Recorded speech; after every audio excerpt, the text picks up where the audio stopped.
राधे राधे, जय जय श्री राधे। आप सभी के हृदय विराजमान मेरे प्यारे प्रभु को प्रणाम। वृंदावन धाम की जय, यमुना महारानी की जय। भक्त भक्ति भगवंत गुरु चतुर नाम वपु एक, तीन के पद वंदन किए नाशत विघ्न अनेक। सब कुछ दीना आपने, भेंट करूं क्या नाथ, नमस्कार की भेंट लो, जोड़ूं दोनों हाथ। किशोरी राधे, किशोरी राधे, किशोरी राधे, किशोरी राधे, मेरो प्यारो नंद लाल। किशोरी राधे, मेरो प्यारो नंद लाल। किशोरी राधे, किशोरी राधे, श्यामा प्यारी राधे। किशोरी राधे, श्यामा प्यारी राधे, मेरो प्यारो नंद लाल। किशोरी राधे, जय जय श्री राधे।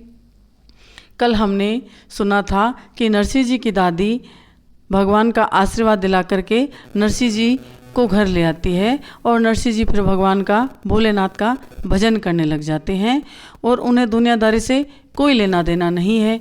यहाँ तक आपने सुना। अब दादी को चिंता थी कि अगर मैं चली गई तो नरसिंह का ध्यान कौन रखेगा, तो शादी की चिंता हुई। तो नरसिंह जी की दादी ने चारों तरफ सबसे कहा कि मेरे नरसिंह का विवाह हो जाए, और विवाह भी सरलता से सचमुच में पक्का हो ही गया, क्योंकि घर में कोई धन की कमी नहीं थी। बड़ा पोता था बंसीधर, वो सरकार में नौकरी करता था और कोई कमी नहीं थी। कुल भी ऊंचा था, घराना भी ऊंचा था, और कहते हैं जो लिखा पढ़ी का काम करते हैं गुजरात में उनको मेहता कहते हैं। अब बड़ा भाई रोज़ रोज़ कहता तो नरसिंह जी थोड़ा बहुत कुछ काम कर लेते, पर भगवान के भजन में ज़्यादा मन था, संसार से दूर ही रहते थे। और अब दादी जी के आशीर्वाद से नरसिंह जी की सगाई पक्की हो गई। जो पत्नी थी आने वाली थी, बहुत ही संस्कार, सुशील और सीधी सादी थी। माणक गौरी उनका नाम था। और फिर विवाह तय हो गया और नरसिंह जी का विवाह भी हो गया। बहू घर में आ गई। दादी बड़ी प्रसन्न थी, क्योंकि इतनी सीधी सादी सरल बहू आई। पहले वाली का तो असली रूप उन्होंने देखा ही था, परंतु अभी भी झंझट पूरा नहीं हुआ। दादी जी बेचारी मन में विचार करती कि मैं भजन कर लूं, और वो भजन करने बैठती भी। इधर जो बड़ी भौजाई सा थी वो और दुष्ट और क्रूर हो गई। अब तो मौका मिल गया। पहले तो नरसिंह जी थे, वो बाहर चले जाते, दादी बाहर चली जाती तो किससे झगड़ा करती, मौका ढूंढती रहती। अब बेचारी रह गई माणक गौरी। वो जो भी कहती भौजाई सा का पूरा काम करती, फिर भी भौजाई सा खुश नहीं होती। वो बेचारी मन में सोचती कैसे भौजाई सा को खुश रखूं। वो कभी किसी काम के लिए मना नहीं करती, और ना कोई थकने का बहाना तो दूर, थक भी जाती तब भी काम करती रहती। ऐसी थी हमारी नरसिंह जी की धर्मपत्नी माणक गौरी। परंतु भौजाई सा को तो उल्टा ही चलना था। वो जैसे झाड़ू लगाती, झाड़ू लगा करके दूसरे काम में लगती, तब तक आकर के वापस कचरा वहीं पर डाल देती, और फिर झगड़े का बहाना ढूंढकर झगड़ा करने लगती। परंतु ना तो दादी कुछ बोल पाती और ना नरसिंह जी कुछ बोल पाते। वो भगवान का भजन करती रहती, मन में विचार करती कितने अच्छे हैं मेरे पतिदेव, कितने सीधे हैं, और कितना दादी मुझसे प्रेम करती है। बड़े भाई साहब जो जेठ जी लगते हैं वो भी प्रेम करते हैं, वो भी अच्छे हैं। एक भौजाई सा है, कोई बात नहीं। ऐसे चलता रहा। फिर भगवान की कृपा हुई तो नरसिंह जी के यहाँ पर कन्या का जन्म हुआ और एक बेटे का जन्म हुआ। बेटे का जन्म हुआ तो बेटे का नाम रखा सांवल, और जो पुत्री हुई कंवरी, कुंवरी बाई नाम रखा। और छोटी थी, बहुत प्यारी थी, इसलिए लाड़ प्यार से उन्हें नानी कहते थे। नानी यानी छोटी, छोटी बच्ची को राजस्थान में, गुजरात में नानी कहते हैं। ऐसे उनका घर का जो नाम था नानी ही पड़ गया।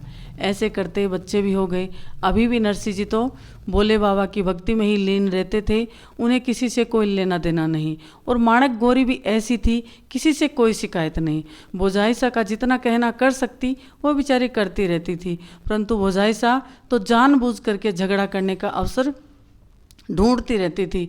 अब तो उन्होंने एक मन में ठान लिया कि कैसे भी करके नरसी को और इनके बच्चों को मैं कैसे करके भी घर से निकाल दूं तो सफल हो जाऊं।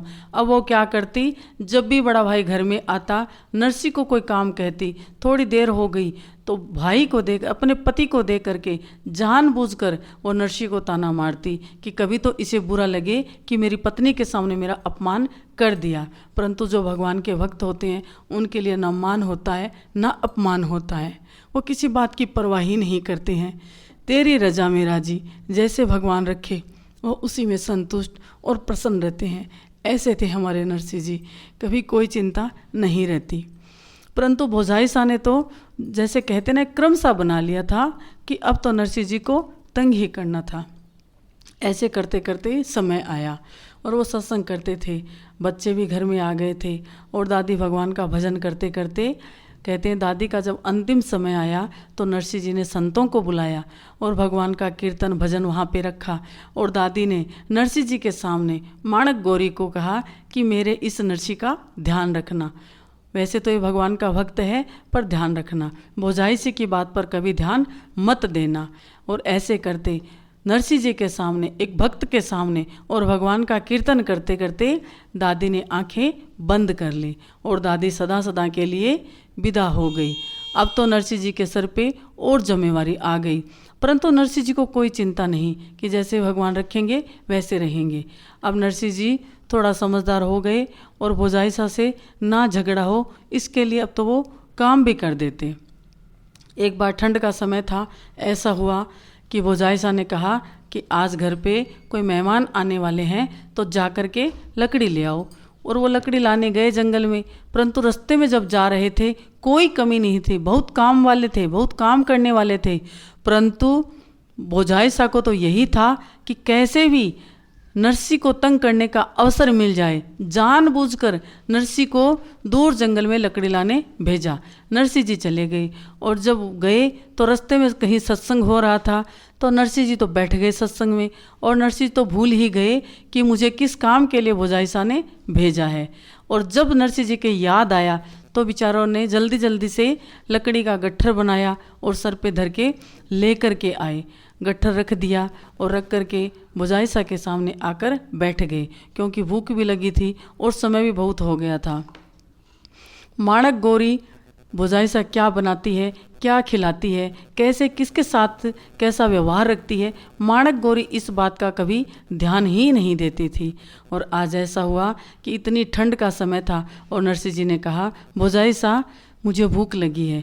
तो भोजाई शाह ने क्या किया, ऐसी ठंडी बासी रोटी ला करके नरसी जी के आगे धर दी।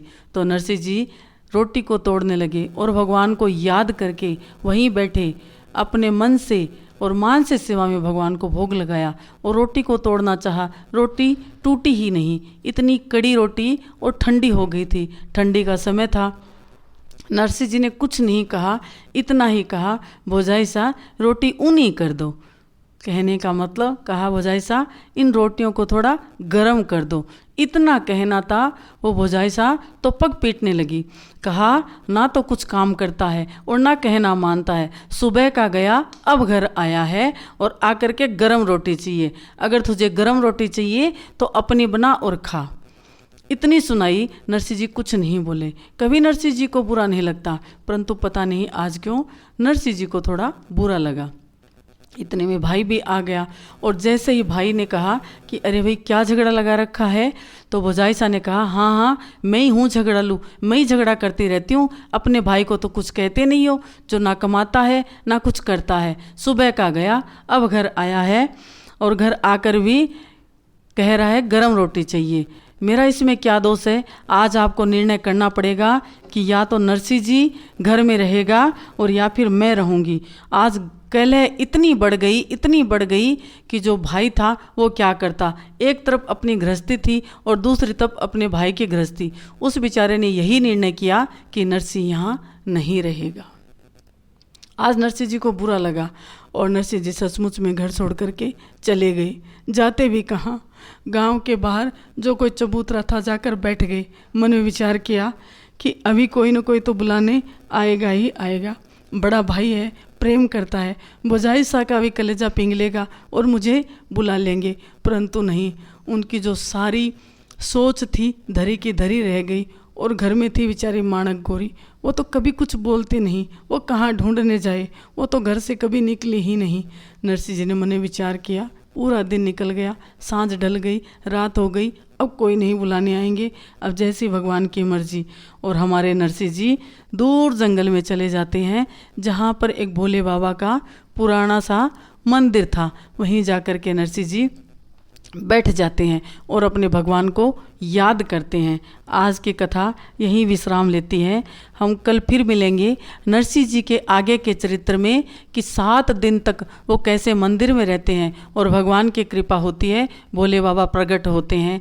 आज आपको हमारी यह कथा अच्छी लगी, पसंद आई हो तो चैनल को सब्सक्राइब भी करें, लाइक करें और अपने मित्रों से, संबंधियों से साझा करें। जय जय श्री राधे, जय जय श्री राधे। किशोरी राधे, किशोरी राधे, किशोरी राधे।